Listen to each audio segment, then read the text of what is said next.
Hello. Welcome to the Enchanted Kingdom of Hermione. And we're up here in the old turret of pleasure, watching weird videos, listening to weird music. I'm gonna do what is sort of the last chapter in my musical journey, Zipp Gunn's musical journey. For that is I, Lord Chamberlain of the Enchanted Kingdom, and as always, your host. And I kind of went through I tried to do it as logically as I could. As things came along, I discovered them. Didn't often discover them when they happened, and that makes a difference, I'm sure. And went through a lot of changes until the Big Bang was punk. And punk kind of changed everything for me, and it remains very heavily changed in that direction.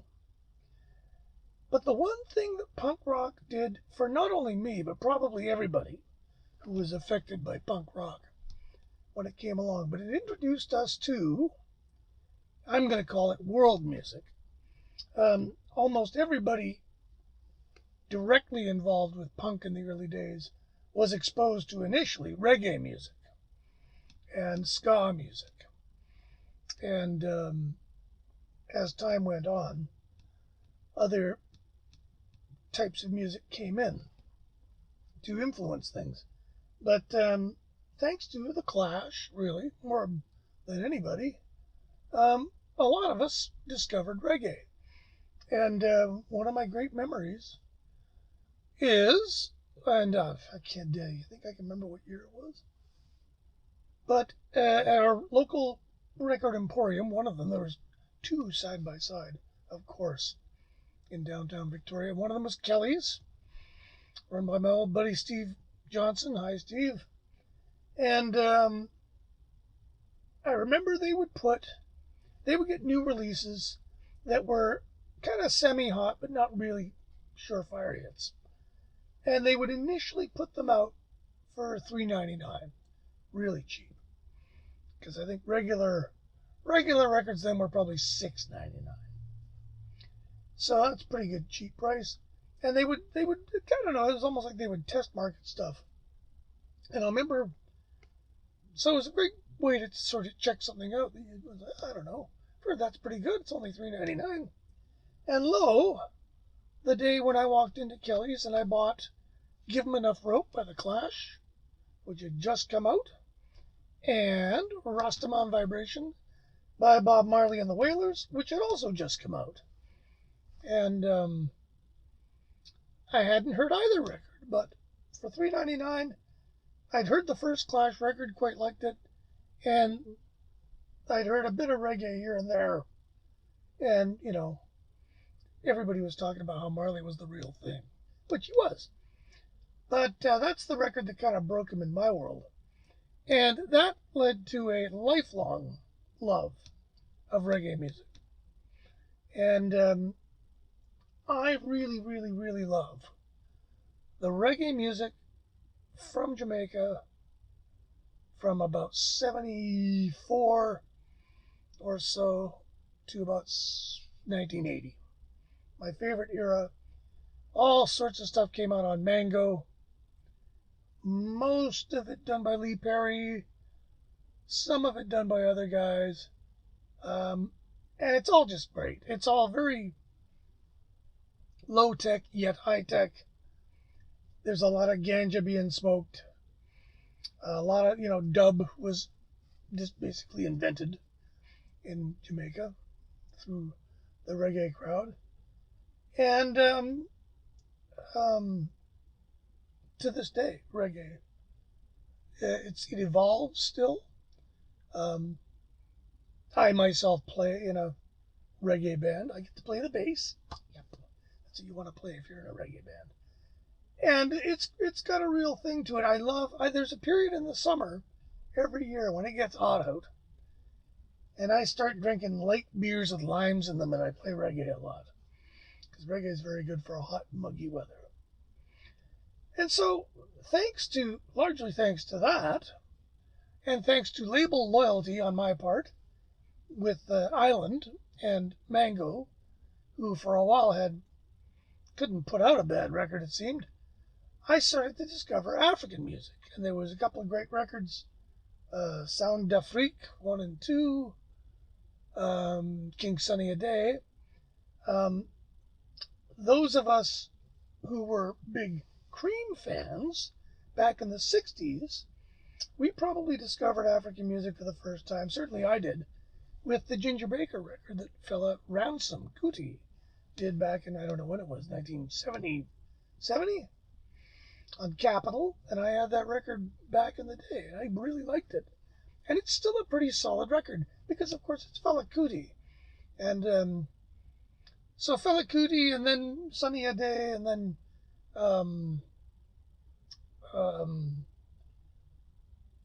the West African Franco Rochero, Jaluka to a certain extent. And then I discovered Ethiopian music maybe 20 years ago. And that was a real eye-opener because Ethiopian music is pretty unique to itself. It's pretty great.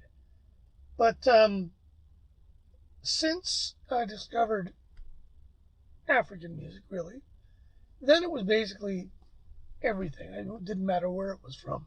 If I didn't know anything about it, I would want to hear it. And if it was cheap, I'd buy it. And then I found a record on David Byrne's Luakabop label called Peppermint Tea House by a guy named Shokichi Kina from Okinawa. And I discovered that whole side of music, the Okinawan kind of pop that's equally influenced by traditional Okinawan music and rock and roll music, because it's, of course, the site of a giant American bass. So that's been a new love of mine. And there's music I find resistible. I find a lot of Latin music harder to like than I say, like, for instance, Bulgarian music, which I completely love. And I'm up for just about anything. I've heard some of the Tuvan throat music, quite like that. I've heard a lot of the Japanese sort of avant-garde pop music, which I love. The noise bands. There's a very creative scene going on in Japan. I usually like, for instance, in the Ethiopian music, I like it when the folk music has been sullied by rock and roll, if you will. Because then it's kind of, dare I say, it's culturally appropriated. But I like it when the forms are completely mixed together. And always fascinates me to hear music from around the world attempting to interpret what is, to a lot of them, a very foreign type of music and culture. And so that was the sort of last big thing of music I discovered. All of these record CDs behind me, they're all world music.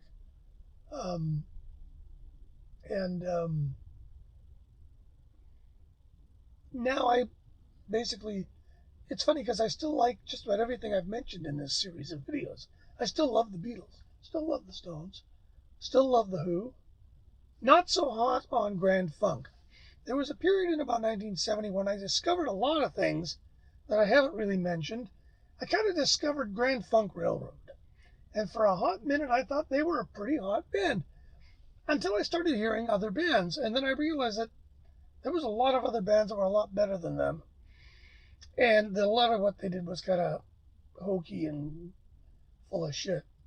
And it didn't take me too long to kind of sour on them. They put out a lot of records just full of nothing songs. And after a while, and then they turned into a kind of a decent cover band. But I got a lot of hate for saying that their live record's no good. But I'll tell you, their live record's no good. Don't buy it, the first one. I don't think I've ever heard the second one, Caught in the Act. But there you go, whatever. some of the stuff I listened to back in the day, I still have soft spots for. Some of it I just utterly got sick of. Um, and I still like a lot of it. Sometimes I rediscover some of it. I rediscovered Gentle Giant. And I discovered with Gentle Giant that there were sort of two Gentle Giant Part 1 and Part 2. And Part 1 was including the older brother. And that was when they were kind of more medieval sounding, perhaps. And then when the older brother left, they kind of bore down and turned into a rock band. And they had a rock band with some great sounds. And they were still a prog rock band. So I've gotten back into them. But I'll probably finish on that note with the warning that I think I'm going to add some addendum videos that'll reinforce some of the previous videos.